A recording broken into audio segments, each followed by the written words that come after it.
Você falando que quando você chega no lugar e é a perícia que entra, mas para cada lugar tem um planejamento de entrada, já que vocês também não podem poluir o lugar, Sim. não pode contaminar, porque eu me lembro, não sei por que me veio quando você falou que só você entra e tem, até você pode, E o fotógrafo. né? Na verdade, quem entra primeiro é o fotógrafo, né? Porque o fotógrafo que vai, antes de qualquer coisa, o fotógrafo tem que registrar o local. Mas o primeiro procedimento. Desculpa, termina. Não, era isso, você quer saber o que a gente faz, né? Por exemplo, da tropa de elite lá, quando os caras iam entrar, ele tem uma organização para entrar no lugar, tipo assim, entrou, fatiou, passou, entrou. Sim. Vocês têm um planejamento, uma coisa que é organizada para que... Não, então, naquele caso era para não tomar um tiro, né? Sim, Mas assim, no nosso caso não tem uma obrigatoriedade. Primeiro fotógrafo, depois perito, depois delegado, depois... Não. A questão é que como o perito criminal é quem vai fazer boa parte do trabalho naquele local de crime, o perito e o papiloscopista. Sim. Na parte técnica, somos nós que vamos trabalhar. A gente que vai fazer, é o papiloscopista que vai levantar as impressões digitais, ele que vai coletar as impressões digitais para identificar a vítima, né? Sou eu que vou recolher os vestígios, é o fotógrafo que vai fotografar. Então, o certo é só a gente entrar num primeiro momento. E depois que a gente fala, o pessoal pode entrar, aí entra investigador, delegado, porque dentro do local, principalmente locais fechados, não tem tanto interesse, porque não vai ter câmera. Aqui dentro, por exemplo, tirando as câmeras do podcast, não tem uma câmera. Então, assim, provavelmente não vai ter testemunha. Se tiver, ela já vai estar lá fora. Né? Os policiais militares já vão ter chamado a vítima para ficar lá fora, esperando o DHPP chegar, no nosso caso. Então, assim, a primeira coisa que a gente faz no local de crime é observar. É o exame visuográfico, né, que a gente fala. A primeira coisa é observar o local de crime para já tentar identificar o máximo de vestígios possíveis e tentar entender o que aconteceu ali. Porque para a gente determinar como que a gente vai trabalhar.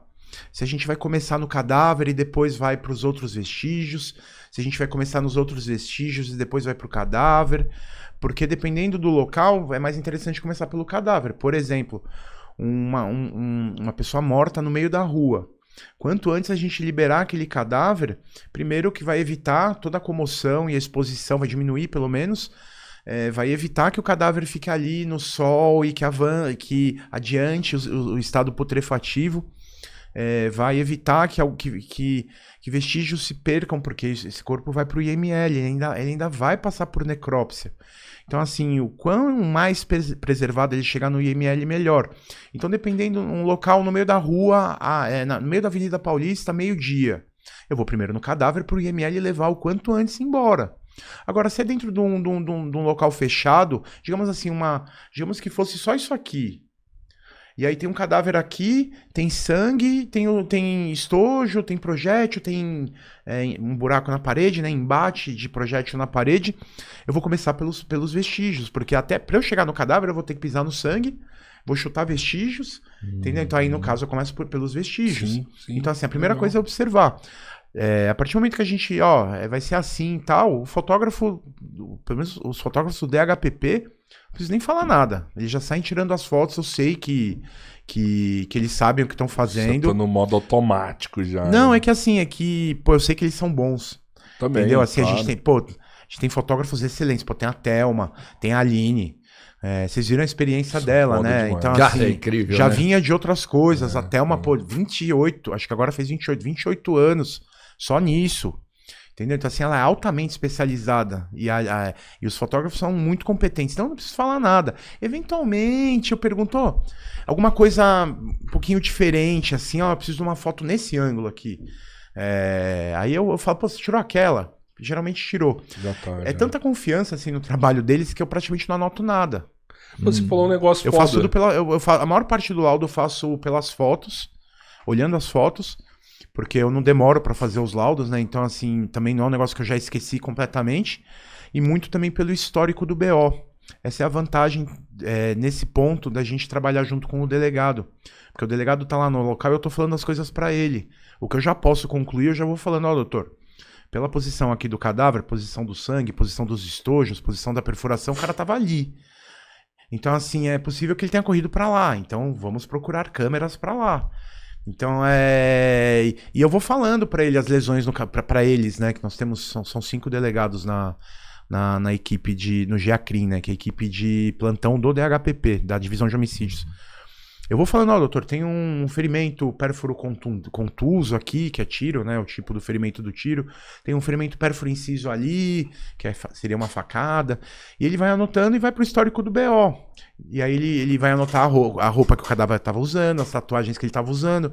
Então toda essa parte, assim, que eu deveria estar anotando, eu pego nas fotos e no BO. Então assim, eu não perco tempo com isso. Porque tem outra coisa também. Eu procuro fazer o meu trabalho o mais rápido possível.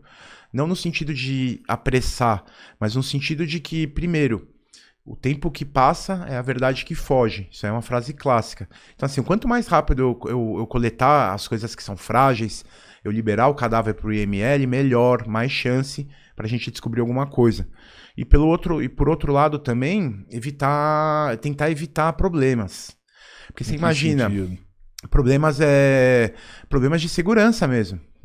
Não só pra gente, como pros outros policiais da equipe, pros próprios policiais militares que estão preservando o local. Porque imagina uma morte de um cara que entrou em confronto com a polícia, o cara tinha roubado um carro, passou nos radares inteligentes, né, que são todos, a placa piscou lá, chega uma viatura e dá de frente com o carro. O cara tá armado, troca tiro com a polícia e morre.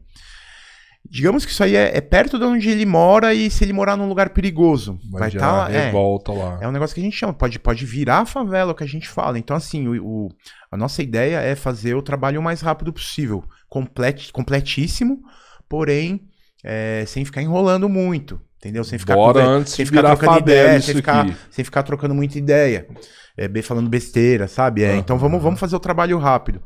E isso é um negócio assim que você vai adquirindo com a experiência. Claro. Porque se você tenta fazer o local rápido assim que você entrou, você vai fazer besteira. Aí você demora, e eu demorava. Eu tenho um caderno do meu primeiro ano como perito. E nesse caderno eu trabalhava em outra equipe, né?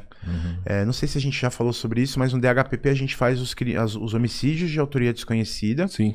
E as mortes em confronto com a polícia. Todos os outros crimes contra a vida, suicídio, aborto, homicídio de autoria conhecida, infanticídio, todos esses outros crimes, quem atende é uma equipe que chama Núcleo de Crimes contra a Pessoa, que tem o apelido de Sangue. E foi lá que eu trabalhei nos meus primeiros 5 anos.